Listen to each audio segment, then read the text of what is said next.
Hi hello guys ನಮಸ್ತೆ, ನಾನು ನಿಮ್ಮ ಟೆಕ್ ಬ್ರೋ.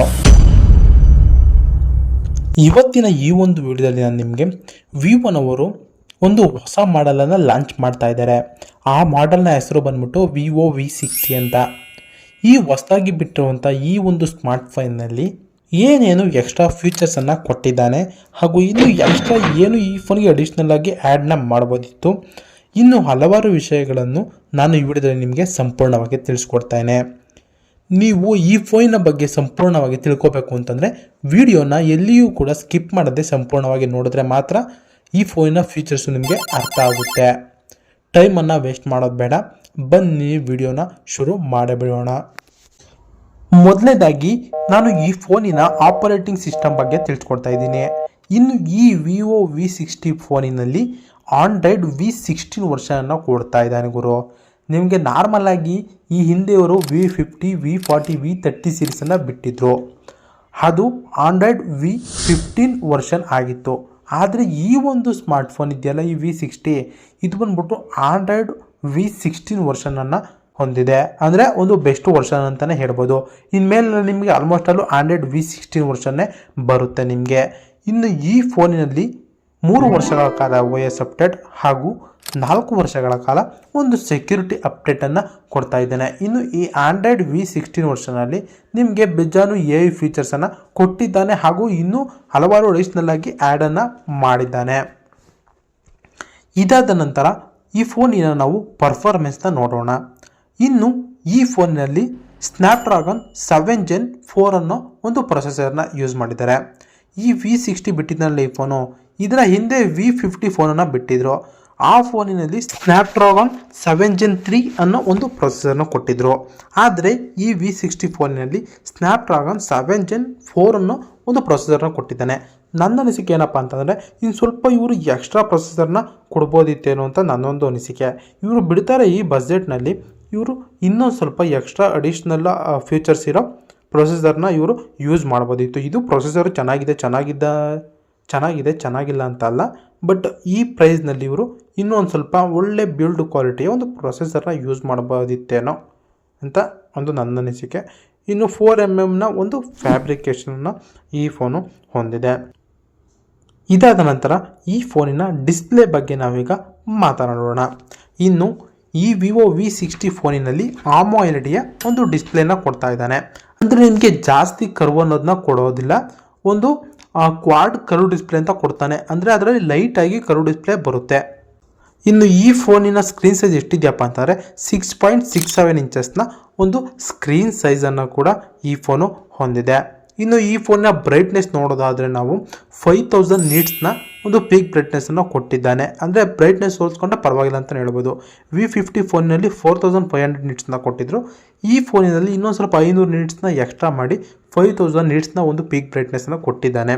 ಈ ನೀಟ್ಸ್ ಅಂದರೆ ಏನಪ್ಪ ಅಂತಂದರೆ ನಾವು ನಾರ್ಮಲಾಗಿ ಅದನ್ನು ಡಾರ್ಕ್ ಮೂವೀಸು, ಈಗ ವೆಬ್ ಸೀರೀಸ್ ಏನೋ ನೋಡ್ತಾ ಇರ್ತಾರೆ ಅಂದ್ಕೊಳ್ರಿ, ಅದು ಒಂದು ಸೀನು ಡಾರ್ಕ್ ಆಗಿರುತ್ತೆ.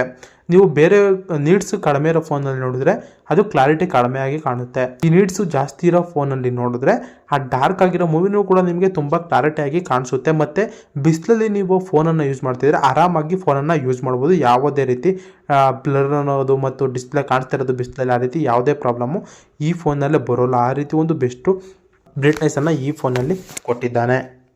ಇನ್ನು ಈ ಫೋನ್ನ ಡಿಸೈನ್ ನೋಡೋದಾದರೆ ಈ ಫೋನ್ನ ಹೈಟ್ ಎಷ್ಟಿದೆಯಪ್ಪ ಅಂತಂದರೆ 160.21 mm ಒಂದು ಹೈಟನ್ನು ಹೊಂದಿದೆ. ಇನ್ನು ಈ ಫೋನ್ನ ಥಿಕ್ನೆಸ್ ಅಂದರೆ ದಪ್ಪ ಎಷ್ಟಿದೆಯಪ್ಪ ಅಂತಂದರೆ 7.49 mm ಒಂದು ದಪ್ಪನ ಹೊಂದಿದೆ. ಅಂದರೆ ಮೀಡಿಯಮ್, ಜಾಸ್ತಿ ದಪ್ಪನೂ ಬರಲ್ಲ, ಒಂದು ಮೀಡಿಯಮ್ ಆಗಿ ಬರುತ್ತೆ.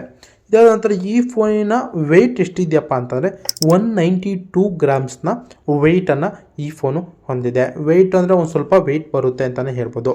ಇದಾದ ನಂತರ ಇನ್ನೊಂದು ಈ ಫೋನಲ್ಲಿ ಬೆಸ್ಟ್ ಅಡ್ವಾಂಟೇಜ್ ಏನಪ್ಪ ಅಂತಂದರೆ ನಿಮಗೆ IP68 ಹಾಗೂ IP69ನ ವಾಟರ್ ರೆಸಿಸ್ಟೆಂಟನ್ನು ಈ ಫೋನಲ್ಲಿ ಕೊಟ್ಟಿದ್ದಾನೆ. ಈ ಹಿಂದೆ V50 ಫೋನಲ್ಲೂ ಕೊಟ್ಟಿದ್ರು. ಆ ಫೋನಿನಲ್ಲಿ ನೀವು ಅಂಡರ್ ವಾಟರ್ನಲ್ಲಿ 30 ಮಿನಿಟ್ಸು 1.5 ಮೀಟರ್ ಆಳದಲ್ಲಿ ವಿಡಿಯೋ ಅಥವಾ ಫೋಟೋನ ಕ್ಯಾಪ್ಚರ್ ಮಾಡಬಹುದಿತ್ತು. ಆದರೆ ಈ ಫೋನಿನಲ್ಲಿ ಅಪ್ಗ್ರೇಡ್ ಆಗಿ 30 ಮಿನಿಟ್ಸು 2 ಮೀಟರ್ಸ್ ಆಳದೊಳಗಡೆ ನೀವು ಫೋನನ್ನು ಆರಾಮಾಗಿ ಯೂಸ್ ಮಾಡ್ಬೋದು ಅಂತ ಈ ಫೋನಲ್ಲಿ ಹೇಳಿದ್ದಾರೆ. ಇನ್ನು ಈ ಫೋನು ಡಸ್ಟ್ ಪ್ರೂಫ್ ಕೂಡ ಆಗಿರುತ್ತೆ. ಇನ್ನು ಇದಾದ ನಂತರ ಈ ಫೋನಿನ ಕ್ಯಾಮ್ರಾ ಪಾರ್ಟ್ಗೆ ನಾವೀಗ ಬರೋಣ. ನೀವು ಬ್ಯಾಕ್ ಕ್ಯಾಮ್ರಾ ನೋಡೋದಾದ್ರೆ ನಿಮಗೆ 3 ರೀತಿಯ ಕ್ಯಾಮ್ರಾಗಳು ನಿಮಗೆ ಸಿಗುತ್ತವೆ. ಮೊದಲನೇ ಕ್ಯಾಮ್ರಾ ಅಂದ್ಬಿಟ್ಟು 50 MP ಒಂದು ಝೈಸ್ ಕ್ಯಾಮ್ರಾವನ್ನು ಈ ಫೋನಲ್ಲಿ ಕೊಟ್ಟಿದ್ದಾನೆ. ಅಂದರೆ ಝೈಸ್ ಅನ್ನೋದು ಒಂದು ಬಿಗ್ಗೆಸ್ಟ್ ಕಂಪನಿ. ಈ ವಿವೋನವರು ಝೈಸ್ ಜೊತೆ ಕೊಲಾಬರೇಟ್ ಆಗಿ ಒಂದು ಕ್ಯಾಮ್ರಾವನ್ನು ಬಿಟ್ಟಿದ್ದಾನೆ. ಝೈಸ್ನಲ್ಲಿ ನಿಮಗೆ ಹಲವಾರು ಪೋರ್ಟ್ರೇಟ್ಸ್ಗಳು ಸಿಗುತ್ತವೆ. ಸೋನಾರು, ಬಯೋಟಾರು, ಪ್ಲಾನರು, ಡೆಸ್ಟಾಗನ್ ಅಂತ ಹಲವಾರು ಪೋರ್ಟ್ರೇಟ್ಸ್ಗಳು ನಿಮಗೆ ಸಿಗುತ್ತವೆ. ನೀವು ಆ ಪೋರ್ಟ್ರೇಟ್ಸ್ಗಳನ್ನ ಯೂಸ್ ಮಾಡಿಕೊಂಡು ನೀವು ಬ್ಯಾಕ್ಗ್ರೌಂಡಲ್ಲಿ ಲೈಟಿಂಗ್ಸನ್ನು ಚೇಂಜ್ ಮಾಡಿಕೊಂಡು ಫೋಟೋನ ತೆಗಿಬೋದು. ಕ್ಲಾರಿಟಿ ಮಾತ್ರ ತುಂಬ ಚೆನ್ನಾಗಿ ಬರುತ್ತೆ ಈ ಝೈಸ್ ಲೆನ್ಸ್ ಇರೋ ಫೋನಿನಲ್ಲಿ. ಇನ್ನು ಎರಡನೇ ಕ್ಯಾಮ್ರಾ ನೋಡೋದಾದ್ರೆ ನಿಮಗೆ 50 MP ಝೈಸ್ ಟೆಲಿಫೋಟೋ ಕ್ಯಾಮ್ರಾವನ್ನು ಕೊಡ್ತಾ ಇದ್ದಾನೆ. ಈ ಟೆಲಿಫೋಟೋ ಕ್ಯಾಮ್ರಾ ಅಂದರೆ ಏನಪ್ಪ ಅಂತಂದರೆ ನೀವು ಎಷ್ಟೇ ಝೂಮ್ ಮಾಡಿ ಫೋಟೋನ ತೆಗೆದ್ರು ಯಾವುದೇ ರೀತಿ ಕ್ಲಾರಿಟಿ ಅನ್ನೋದು ಕಡಿಮೆ ಆಗೋಲ್ಲ. ತುಂಬ ಕ್ಲಾರಿಟಿ ಕೊಡುತ್ತೆ ಮತ್ತು ಬ್ಲರ್ನೆಸ್ನೆಲ್ಲ ಈ ಟೆಲಿಫೋಟೋ ಲೆನ್ಸು ಅವಾಯ್ಡನ್ನು ಮಾಡುತ್ತೆ. ಮತ್ತು ಇವೆರಡು ಫೋನಿನಲ್ಲಿ ಸೋನಿ ಲೆನ್ಸ್ನ ಯೂಸ್ ಮಾಡಿದ್ದಾನೆ. ಸೋನಿ IMX766, ಸೋನಿ IMX882 ಅನ್ನೋ ಎರಡು ಲೆನ್ಸ್ಗಳನ್ನ ಯೂಸ್ ಮಾಡಿದ್ದಾನೆ. ಇನ್ನು ಮೂರನೇ ಕ್ಯಾಮ್ರಾ ನೋಡೋದಾದರೆ 8 MP ಒಂದು ಝೈಸ್ ಕ್ಯಾಮ್ರಾವನ್ನು ಕೊಟ್ಟಿದ್ದಾನೆ. ನೀವು ಕ್ಯಾಮ್ರಾ ಪಾರ್ಟ್ ನೋಡಿದ್ರೆ ತುಂಬ ಒಳ್ಳೆ ಬೆಸ್ಟ್ ಕ್ಯಾಮ್ರಾನ ಕೊಟ್ಟಿದ್ದಾನೆ ಅಂತಲೇ ಹೇಳ್ಬೋದು. ಎಕ್ಸಾಂಪಲ್ಗೆ ಆ ಝೈಸ್ ಲೆನ್ಸ್ ಇದೆಯಲ್ಲ ಅವೆಲ್ಲ ತುಂಬ ಕಾಸ್ಟ್ಲಿ ಆಗಿರೋ ಲೆನ್ಸ್ನ ಈ ಫೋನಿನಲ್ಲಿ ಯೂಸ್ ಮಾಡಿದ್ದಾನೆ. ನಿಮಗೆ ಬ್ಯಾಕು 50 8 MP ಸಿಗುತ್ತೆ. ಮತ್ತು ನಿಮಗೆ ಈ ಫೋನಿನಲ್ಲಿ 3x ಡಿಜಿಟಲ್ ಝೂಮ್ ಹಾಗೂ ನಿಮಗೆ 100x ಒಂದು ಹೈಪರ್ ಝೂಮಿಂಗನ್ನು ಕೊಡ್ತಾ ಇದ್ದಾನೆ ಗುರು. ಈ ವಿ ಸೀರೀಸ್ನಲ್ಲಿ ಇದೇ ಫಸ್ಟ್ ಟೈಮು 100x ಝೂಮಿಂಗ್ನ ಕೊಟ್ಟಿದ್ದಾನೆ ಅಂತಲೇ ಹೇಳ್ಬೋದು. ಇದು ಒಂದು ಬೆಸ್ಟು ಅಡ್ವಾಂಟೇಜು ವಿವೋ ಯೂಸರ್ಸ್ಗೆ. ನಿಮ್ಗೆ 100x ಝೂಮಲ್ಲಿ ಕೂಡ ಟೆಲಿಫೋಟೋ ಲೆನ್ಸ್ ಯೂಸ್ ಮಾಡೋದ್ರಿಂದ ನೀವು ಎಷ್ಟೇ ಝೂಮ್ ಮಾಡಿ ಫೋಟೋ ತೆಗೆದ್ರು ಯಾವುದೇ ರೀತಿ ಕ್ಲಾರಿಟಿ ಅನ್ನೋದು ಕಡಿಮೆ ಆಗೋದೇ ಇಲ್ಲ. ಆ ರೀತಿ ಒಂದು ಬೆಸ್ಟು ಝೂಮಿಂಗನ್ನು ಈ ಫೋನಿನಲ್ಲಿ ಕೊಟ್ಟಿದ್ದಾನೆ.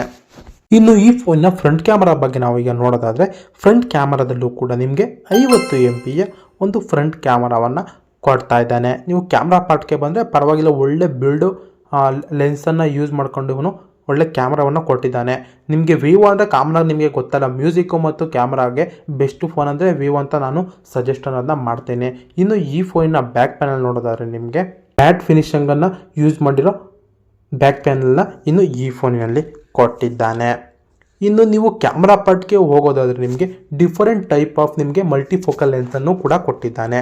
23mm, 35mm, 50mm, 85mm, 100mm ಅನ್ನೋ ಒಂದು ಡಿಫರೆಂಟ್ ಫೋಕಲ್ ಲೆನ್ಸ್ಗಳನ್ನ ಕೂಡ ಕೊಟ್ಟಿದ್ದಾನೆ. ನಿಮಗೆ ಯಾವ ಫೋಕಲ್ ಲೆಂತ್ ಬೇಕೋ ಆ ಫೋಕಲ್ ಲೆಂತ್ ಹಾಕ್ಕೊಂಡ್ರೆ ಆಟೋಮೆಟಿಕ್ಕಾಗಿ ಅದೇ ಝೂಮ್ ಆಗಿ ಫೋಟೋನ ನೀವು ಕ್ಯಾಪ್ಚರ್ ಅನ್ನೋದನ್ನ ಮಾಡಬಹುದು. ಇದಾದ ನಂತರ ಈ ಫೋನಿನ ಬ್ಯಾಟ್ರಿ ಪಾರ್ಟ್ಗೆ ನಾವೀಗ ಹೋಗೋಣ.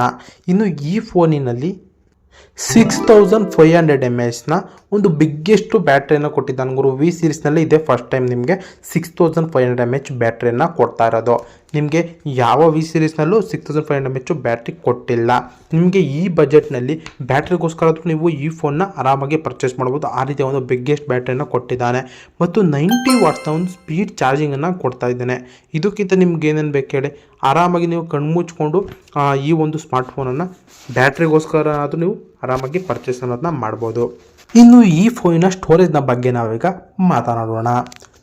ನಿಮಗೆ ಈ ಫೋನಲ್ಲಿ 4 ರೀತಿಯ ವೇರಿಯಂಟ್ಗಳು ನಿಮಗೆ ಸಿಗುತ್ತವೆ. ಮೊದಲನೇ ವೇರಿಯಂಟ್ ಬಂದ್ಬಿಟ್ಟು 8 128GB, ಎರಡನೇ ವೇರಿಯಂಟು 8 256, ಮೂರನೇದು 12 256, ನಾಲ್ಕನೇ ವೇರಿಯಂಟ್ ಬಂದ್ಬಿಟ್ಟು 16 512GB ಒಂದು ಒಳ್ಳೆ ವೇರಿಯಂಟ್ಸನ್ನು ಕೊಟ್ಟಿದ್ದಾನೆ. ನಿಮಗೆ ಪ್ರೈಸ್ ತಕ್ಕಂಗೆ ನಿಮಗೆ ಯಾವ ವೇರಿಯಂಟ್ ಬೇಕೋ ಆ ವೇರಿಯಂಟ್ನ ಸೆಲೆಕ್ಟ್ ಮಾಡಿಕೊಂಡು ನೀವು ಫೋನನ್ನು ಪರ್ಚೇಸ್ ಅನ್ನೋದನ್ನ ಮಾಡ್ಬೋದು. ಇನ್ನು ಈ ಫೋನಿನ ನೆಟ್ವರ್ಕ್ ಹಾಗೂ ಕನೆಕ್ಟಿವಿಟಿ ಬಗ್ಗೆ ಮಾತನಾಡೋಣ.